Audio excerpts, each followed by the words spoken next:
let's get into this goddamn Bears win yesterday, bro. Let's talk about this. For it. I cannot wait to break this down. So Mitch Trubisky yesterday with a 148.8 rating, a 95.7 QBR with 23 for 30, 355 yards, 3 touchdowns, 3 rush attempts, 18 yards, 1 touchdown. Mitch accounted himself once again for 4 touchdowns in a single game. Fantastic. He's got 19 on the season right now. 19 on the season with 7 interceptions, I believe. Yeah. So let's go. Let's go. Mitch looked good yesterday. I understand the defensive backs for the Lions were not up to standard. They're not very good. Yeah, They're Darius missing Slay. out, I get it. But A-Rob looked fantastic, gathering 6 receptions, 133 yards with 2 touchdowns. And my favorite part of the game, which I didn't hear a lot of people talking about, Anthony Miller. Yeah, he's feisty. 5 receptions, 122 yards, and a touchdown. He is feisty, absolutely. But he fought. With the 1 touchdown he scored in our end zone, north end zone, he fought that tackle off. He kept moving his legs, and man, was it good. It's crazy lower. I think the Bears have found, if you want to look at what Tariq Cohen, Anthony Miller, and Taylor Gabriel are, they found a way to find the same type of player 3 times over. All 3 run crisp routes, able to do a lot of things, able to shed blocks, able to play bigger than the way they look. That's huge. Like, getting guys like that who can run crisp routes and beat you with their feet are huge. But then, once they have the ball, it's on them to be able to shed tacklers as well. And I think that they found small, quick guys that in this day in NFL, it's tough to find guys under, what are they, under 6'1"? Yeah. That are really good and weighted right to break tackles. That's tough to find. And they found that. They not only do they make people miss, they're able to shed tacklers, get yards after catch, after contact. And it's cool to see them grow. I thought the silver lining of yesterday was, and we were talking about it the whole time during the first half and much of the second half as well, Mitch Trubisky growing as a quarterback and walking up to the line, identifying, and then not just changing the play. That's easy. Anybody can change the play. He was identifying coverage. And then changing into the appropriate play. Absolutely. People forget that, anybody could walk up, identify a coverage. But it takes a special quarterback to be I'm going to put this guy in position to succeed off the line. That's not easy to do. And Mitch Trubisky is growing before our eyes. And if that's the case, teams are going to start to move differently on how they defend him. And I think that, and I don't want to get negative Nancy, they're going to start to take away True. And Mitch Trubisky is going to have to, and Jordan Howard is going to have to learn to run through the tackles. And we're going to have to get a better interior run game than we've seen in these next couple weeks, because pretty soon these teams are going to take away and say, what are they having success with? It's with the pass. It's not with the run game. Let's make them beat them, let's make them beat us with their run game. And the Bears are going to have to be able to run the ball, and that worries me. It really, because that interior run game has not been, what it should be, and what it was in the last couple of years as well. Yeah, I think that I just wanted to bring this up real quick about that. Harry Heistein's been doing a good job protecting Mitch the last couple of weeks. He had so much time to throw the ball yesterday, so I think he could figure it out with getting the interior running going, because Jordan, there was only 22 total rushing attempts yesterday, and 3 of them were for Mitch. Yeah. So Jordan Howard had 11 of them as well. Not a very productive game for him by any means, but he didn't need to be, because the offense just went crazy in the beginning. So, but that's the one thing too, that I know that Detroit got a couple, add-on touchdowns at the end of the game there, but that's when you're all right, Jordan Howard, you're my guy. Fourth quarter, we're running this out down their throat, gaining first downs, chewing the clock.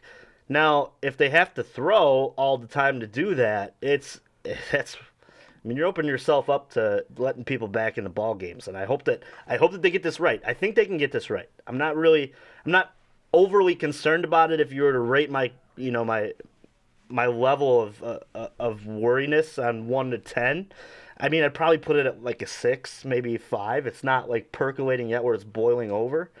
but it's something the Bears offense and Matt Nagy should look at. They should definitely take what they're seeing when it comes to interior run game and figure out ways that they can maybe expose defenses a little better late in the fourth quarter. Right. I agree with you 100%. I agree with you 100% there.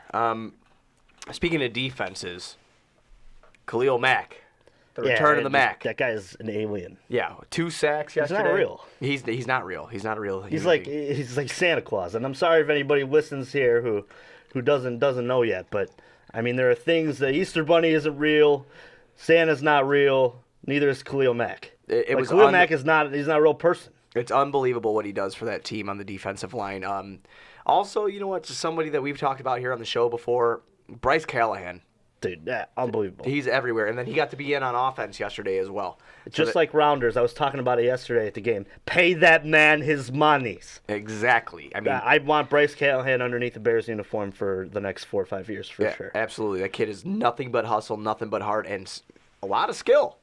But the defense caused 3 turnovers yesterday, 2 sacks alone by Khalil Mack. I believe there were 6 for the game. Prince Amukamara and Bryce Callahan with the turnovers. They did what they had to do yesterday, point blank period. They did what they had to do yesterday. They look very, very good. When the offense and the defense is clicking, this team is going to be super hard to beat. And, again, I understand that it's coming up against Detroit, who's been struggling, and they have been on the struggle bus lately on both sides of the ball. Yeah, but that just plays back to what I wanted to talk about today. The disrespect for this Chicago team it's uncanny. And I know they haven't had the roughest of schedules, but look around the NFL. How many teams are there out there that you legit think are Super Bowl contenders? 4. There's only 4.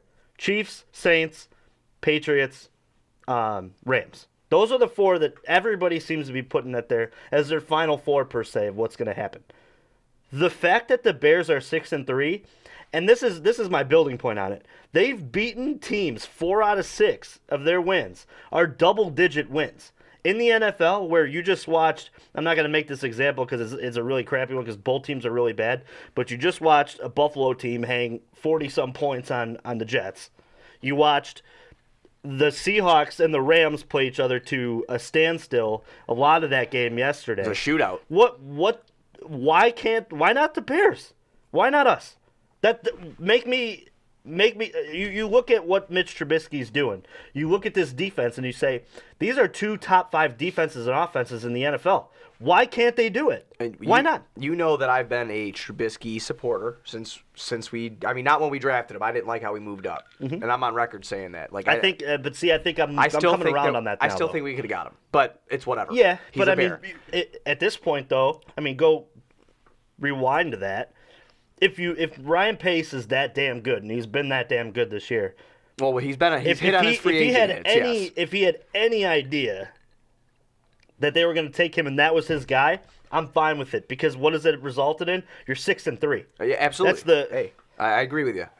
He's been good on his free agent picks, draft picks.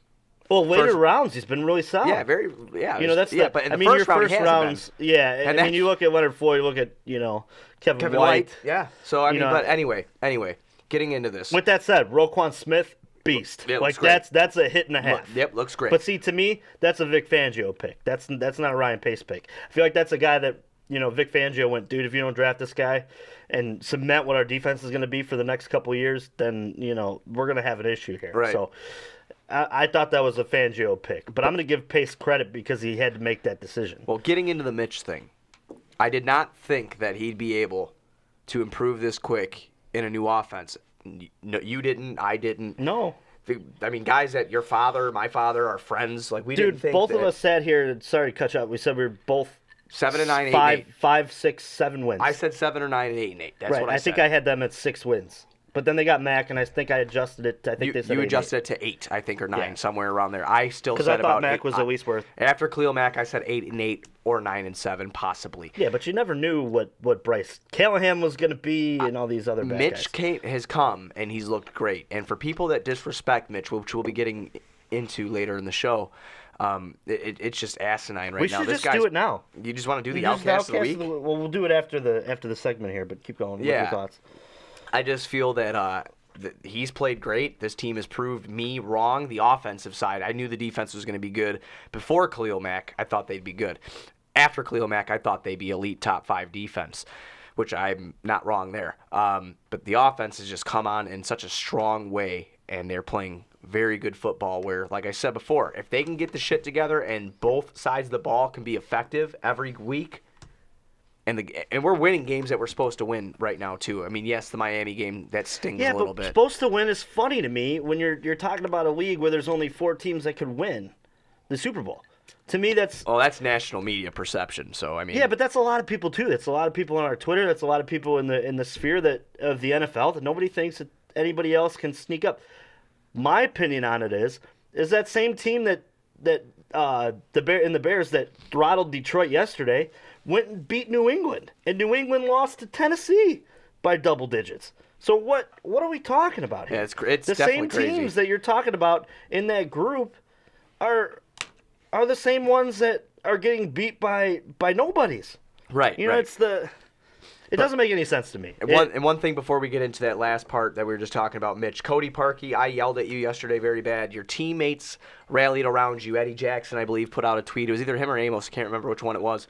But put out a tweet and said that, no one should be booing this man. Teammate's teammate. All we got is each other. That's a great mentality, bud. And I like you. You're a great player. I'm going to boo when you don't do your job. You know why? Because I sit in the fucking seats for $2,500 a year, and I'm sick as... Hypothetically, if that could have cost us the game, and you don't think that we should be able to boo, come on, bro. Welcome to Chicago, where we hold you accountable for not doing your job. Period. Point blank, period. You're a great player. I love you. It's not, I'm going to toss you to the side if you do something wrong. But at the end of the day, you come in there and you leave 8 points. Your kicker leaves 8 points on the board. 8. And you tell us not to boo? Give me a couple mil. I won't boo. I promise. I'll keep my mouth shut forever. I'm going to build on that, too. They give that guy $9 million. And yesterday, came out that he doesn't kick when he practices at Soldier Field. That's ridiculous. And you know what he cited it with that? The fact that traffic and he couldn't find a ride over there. Kevin Butler used to kick every day. He used to kick at Soldier Field. Soldier Field is tough to kick at. There's a reason we've seen it. There's a reason why Robbie Gould and Kevin Butler and Paul Edinger are the only 3 good kickers you could really ever say we saw. And I may be forgetting a few because I'm not as aged, right. But what I'm saying is it is so damn hard to find a kicker here that if you are a kicker here, you better best be practicing at Soldier Field. I don't care that you're kicking at Hallis Hall inside of a dome. Shit, I can make it's like when you play a track, when you play golf. I don't know if there's any golfers in our listeners. When you play golf, wind is huge. Realize it because it's a little ball and it'll throw it around. Your track is your home track. He should be able to kick at home. It's not even like... It's ridiculous. It is ridiculous, but the point is... Well, this is my thing. Go and work and do your job. If I don't prep for a sales call and it goes bad and, my boss fires me, he doesn't boo me, let's say in the hypothetical I get booed by my boss. It's real world. That's my job. It's on me to do it that way. What I don't understand is don't make excuses for your mishappenings and say that, it's because I don't kick at Soldier Field. Well, freaking go. What's so wrong? I can't get an Uber and traffic sucks. I miss that. And it does suck. I drive on Lakeshore Drive every day. I missed that. I did not see that. You didn't see that? I didn't see that, dude. Yeah, in his post game. I've been up with the baby all day. Came out and said he doesn't kick. This is rumblings between the media that he doesn't kick at Soldier Field and he doesn't kick at Soldier Field. Then pack your shit and go.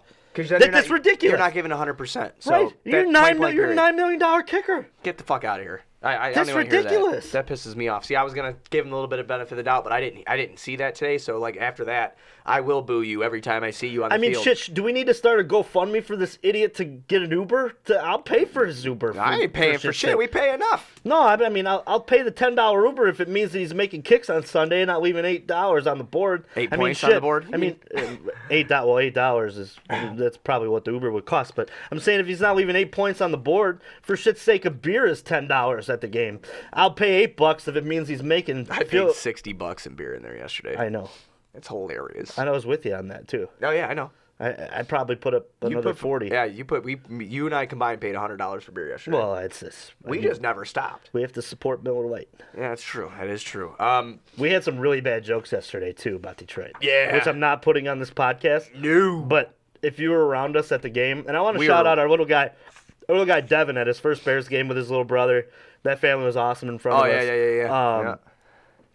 He's going to listen to us. We put him in the podcast there, so I wanted to make sure we gave him a little shout-out before. Yeah, it was cool, man. I probably ruined the Christmas thing for him, but I mean, hey. Oh, fuck, dude. Yeah, I can't even swear. Don't listen to this anymore. Stop it.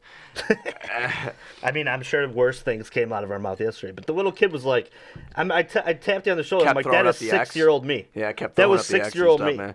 Like, surrounded by drunk idiots being louder than all the drunk idiots. It was awesome. Oh, yeah. Fantastic shit. Devin, shout out. It was a great time at the game yesterday, man. We made friends doing our thing like we always do. But one more thing about the Bears I want to get into real quick is Michael Lombardi.